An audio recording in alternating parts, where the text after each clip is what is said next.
मैंने टीवी पे देखा कि श्री देव नारायण जी के मंदिर में मोदी जी गए और उन्होंने कुछ बक्सा होता है ना मंदिर का, उसमें लिफाफा डाल दिया। तो देखिए, मैं तो समझ गई कि ये मोदी जी का लिफाफा खाली है। ये बात चुभ रही है इनको, क्योंकि ये बात सच ही होगी कि जो धर्म की राजनीति चलाते हैं उनकी जवाबदेही खत्म हो गई है। ये समझ गए हैं कि काम करने की जरूरत नहीं है, सिर्फ धर्म का नाम लीजिए, जाति का नाम लीजिए, चुनाव के समय वोट बटोरते जाइए। वोट मांगने नहीं आई हूं मैं, आपकी जागरूकता मांगने आई हूं। मोदी जी तो आकर कहते हैं कि मुझे वोट दो। भाई, मोदी जी थोड़ी बनने जा रहे हैं आपके मुख्यमंत्री, वो तो प्रधानमंत्री हैं। ये राजस्थान प्रदेश वीरों का प्रदेश है। आपको गर्व होना चाहिए अपने प्रदेश पे। आपने हमारे देश को कितना दिया। आपकी मेहनती जनता, दिन रात काम करने वाले किसान, आप ही ने इस देश का निर्माण किया है, आप ही ने इस प्रदेश को आगे बढ़ाया है। आपका इतिहास शौर्य का है, शक्ति का है। एक ऐसा इतिहास है जिस पर पूरे देश को गर्व है। तो आज आपके सामने मैं चुनाव के मौके पर खड़ी हूं। ओला जी ने कहा कि मेरे परिवार के बहुत सदस्य मेरे से पहले यहां आए, उन्होंने अपने परिवार के सदस्यों की भी बात की।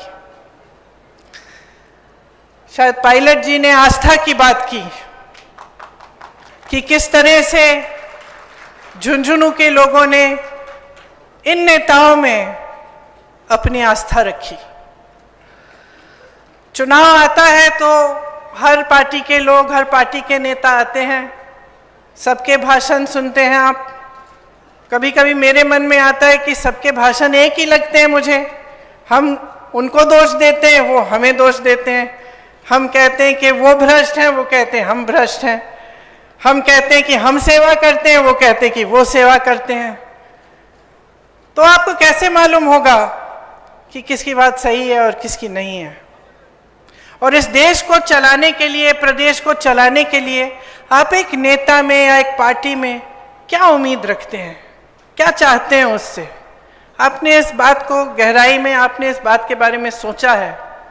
आज मैं इस बात को आपके सामने रखना चाहती हूं कि जो नेता होता है, जो प्रदेश को चलाता है या देश को चलाता है, उसको एक गहरी समझ होनी चाहिए। अरे मैं, आप देखिए, यहाँ पे बिट्स पिलानी है आपके क्षेत्र में, किसी के सोच के जरिए बनी। बिरला जी ने बनाई, नेहरू जी ने उनका प्रोत्साहन किया, कहा बनाओ, ऐसा इंस्टीट्यूट बनाओ जो विश्व में प्रसिद्ध हो जाए, और उन्होंने किया। आज की सरकार को देखिए, आज की सरकार सिर्फ 2 उद्योगपतियों का प्रोत्साहन कर रही है, सिर्फ 2। उनके जो मित्र हैं उनको पूरी देश की संपत्ति सौंपे जा रहे हैं। देश के बंदरगाह, देश के एयरपोर्ट, देश के जितने भी बड़े बड़े पीएसयू थे। लेकिन आज जो सरकार है, मोदी जी की सरकार, भाजपा की सरकार, उसमें आपकी कोई सुनवाई नहीं है। ये सरकार सिर्फ बड़े बड़े उद्योगपतियों के लिए चल रही है, और वो भी गिने चुने जो इनके मित्र हैं, जिनको पूरी देश की संपत्ति सौंपकर इनकी सत्ता मजबूत रहे। तो आपको समझना पड़ेगा कि आज की जो परिस्थितियां हैं उनसे आपका भविष्य कैसे बनेगा। ओपीएस की आपने बात की। अब जो कर्मचारी है 20-20 साल काम करता है, उसकी क्या उम्मीद होती है? और सरकारी नौकरी, मुझे याद है बचपन में भी जब मैं छोटी थी तो मुझे याद है कि बहुत लोग आते थे कि सरकारी नौकरी किसी तरह से, इंदिरा जी से कह दीजिए, पिताजी से कह दीजिए, किसी तरह से हमारी लग जाए तो हमारा जीवन बन जाएगा। किस लिए कहते थे ये बात? क्योंकि नौकरी करने के बाद, 20-20 साल नौकरी करने के बाद पेंशन तो ठीक ढंग का मिलता था, उसकी सुरक्षा होती थी। आज जितनी भी ये पुलिसकर्मी हैं, जितने यहाँ तैनात हैं, क्या किसी को पुराना पेंशन नहीं मिल सकता? जब आप मांग उठाते हैं तो आपको कहा जाता है कि पैसे नहीं है इसके लिए। तो अगर इसके लिए पैसे नहीं है तो बताइए इतने बड़े बड़े उद्योगपतियों के कर्ज माफ करने के पैसे कहां से आए? जो हजारों करोड़ रुपए इनके माफ होते हैं वो पैसे कहां से आए? जो मोदी जी 2 हवाई जहाज अपने लिए विदेश में जाने के लिए खरीदते हैं, एक 8,000 करोड़ का, दूसरा 8,000 करोड़ का, 16,000 करोड़ के 2 हवाई जहाज सिर्फ अपने लिए खरीदते हैं, उसके लिए पैसे हैं। 20,000 करोड़ रुपए के आपके पास है खर्चने के लिए नए संसद को बनाने के लिए, जबकि पुराना संसद ठीक तरह से चल रहा है। उसका सुंदरीकरण करने के लिए आप 20,000 करोड़ रुपए खर्च करने के लिए तैयार हैं, लेकिन किसान की मांग, किसान का कर्ज माफ नहीं करेंगे। ओपीएस के लिए आपके पास पैसे नहीं है। तो आज की सच्चाई ये है, असलियत ये है, आपने देश को अनगिनत शहीद दिए। इस सरकार ने क्या किया? आपके लिए अग्निवीर ले आए। तो जहां जहां आप देखो ये सरकार आपको दबाने की कोशिश करती है और आपके भविष्य को नकारती है, सिर्फ अपनी सत्ता, अपना भविष्य देखना चाहती है। आज बेरोजगारी इस देश में 45 सालों में सबसे ज्यादा बढ़ गई है। जैसे मैंने कहा, जहां जहां से रोजगार बनना था वो तो खत्म कर दिया आपने। जो छोटे कारोबार थे, छोटे बिजनेस, छोटी दुकानें, यहां से भी रोजगार बनते थे, क्या किया? नोटबंदी लाए, जीएसटी थोप दी। अब हर चीज पे जीएसटी, सब कुछ महंगा हो गया, दुकानदार अपनी कमाई नहीं कर पा रहा। तो ये परिस्थितियां हैं आज की। तो इन सबको आप अच्छी तरह से जब समझेंगे और आप जागरूक बनेंगे कि किस तरह की सरकार आप चाहते हैं, किस तरह के नेता चुनना चाहते हैं। क्या आप ऐसे नेता चाहते हैं जो सिर्फ अपना ही भविष्य देखते रहें, अपनी सत्ता में रहने का काम करते रहें और आपके बारे में सोचे ही नहीं? चुनाव आए तो धर्म की बातें शुरू।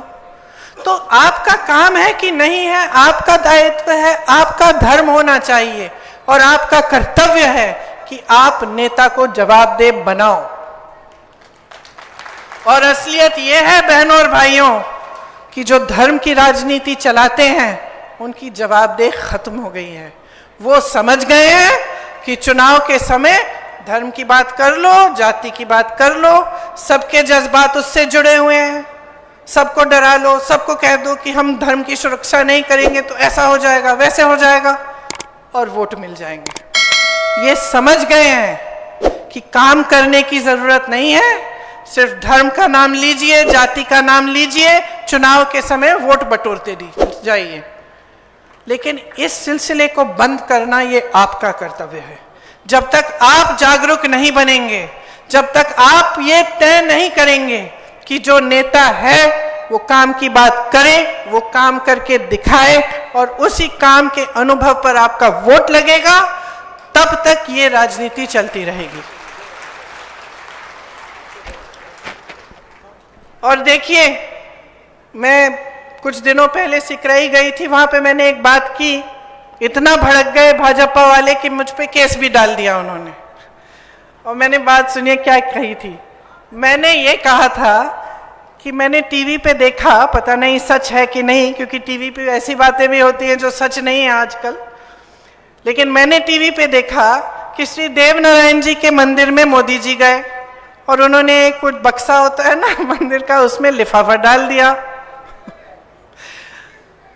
हाँ, फिर उस लिफाफे को 6 महीने के लिए किसी ने खोला नहीं कि मोदी जी ने डाला है। 6 महीनों बाद वहां के जो मंदिर के जो पंडित हैं और सब लोग इकट्ठे हुए और टीवी वाले भी कैमरा लेके गए और उन्होंने वो बक्सा खोला तो उस लिफाफे में से क्या निकला? 21 रुपए निकले। तो सबकी उम्मीदें कहाँ थी और निकला क्या? देश के प्रधानमंत्री, इतने बड़े नेता, और उन्होंने 21 रुपए का लिफाफा डाल दिया सबके सामने कि लिफाफा तो डल रहा है, उसके अंदर क्या है हमें नहीं मालूम। तो देखिए, मैं तो समझ गई कि ये मोदी जी का लिफाफा खाली है। ये बात चुभ रही है इनको क्योंकि ये बात सच ही होगी, और ये बात इसलिए चुभ रही है क्योंकि जो काम ये करते हैं उससे यही दिख रहा है बार बार।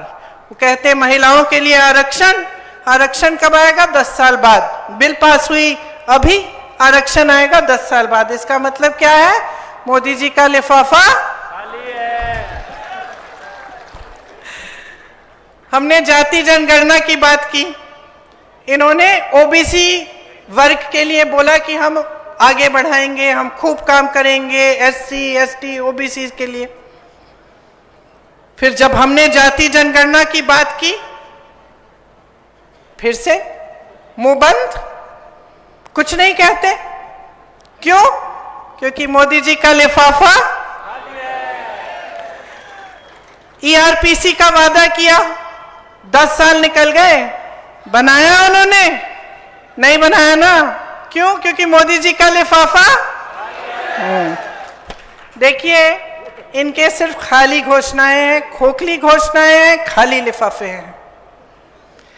जो भी घोषणा करते हैं उसको जमीन पे उतारते नहीं हैं। आज कांग्रेस की सारी सरकारें जितनी भी गारंटी दी हैं, जितनी घोषणाएं की हैं, आज जमीन पर उतार रही हैं।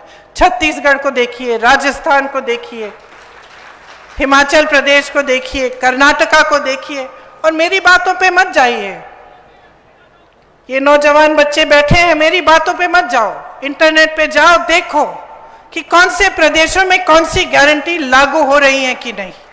हमारा कांग्रेस का जो लिफाफा है वो आपके लिए राहत और सहायता और सुरक्षा की पूंजी से भरा हुआ है।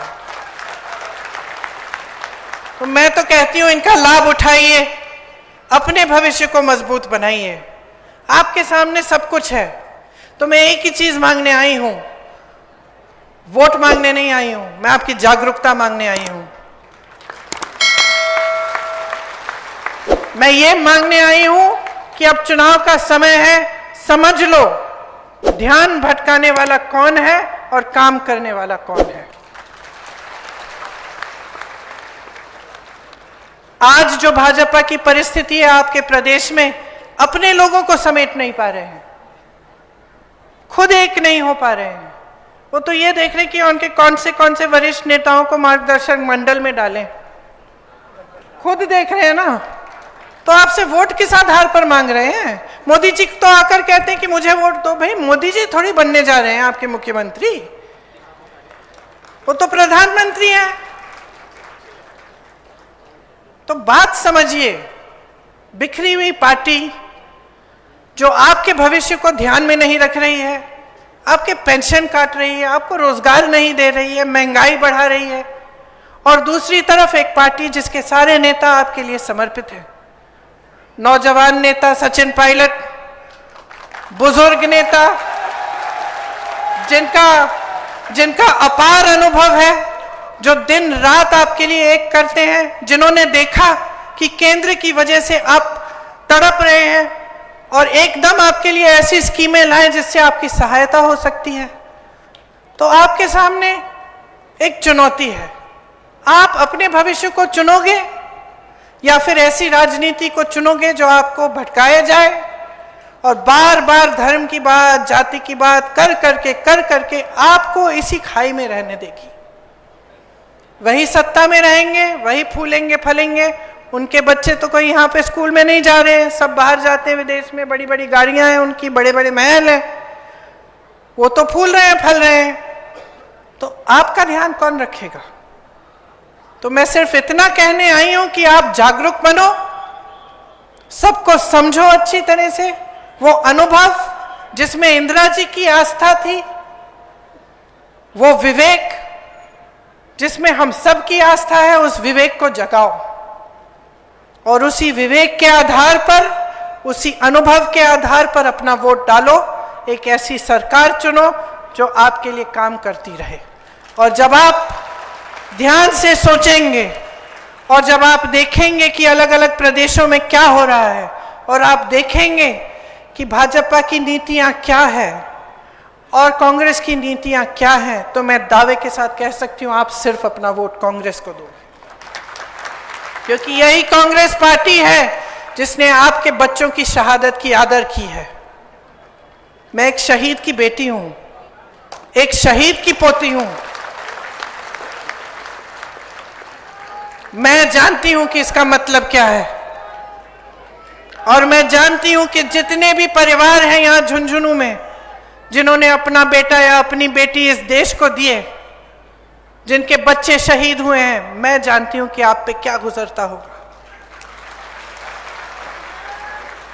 इसीलिए मैं कहती हूं कि एक ऐसी सरकार चुनो जो आपका आदर करे। जितनी श्रद्धा आपको नेताओं में है, आप नेताओं में रखते हैं, उतनी ही श्रद्धा नेता को आप में रखनी चाहिए। और अगर नेता भटक रहा है तो आपको सिखाना पड़ेगा। ये आपकी एक बहुत बड़ी जिम्मेदारी है, इसको पूरी तरह से 25 तारीख को निभाइए। मेरी बातों को याद रखिए, भूलिए नहीं। बोर तो नहीं किया? अच्छा, बोर नहीं हुए हो तो जोर से मेरे साथ बोलो एक बार, जय हिंद, जय हिंद, जय हिंद। धन्यवाद।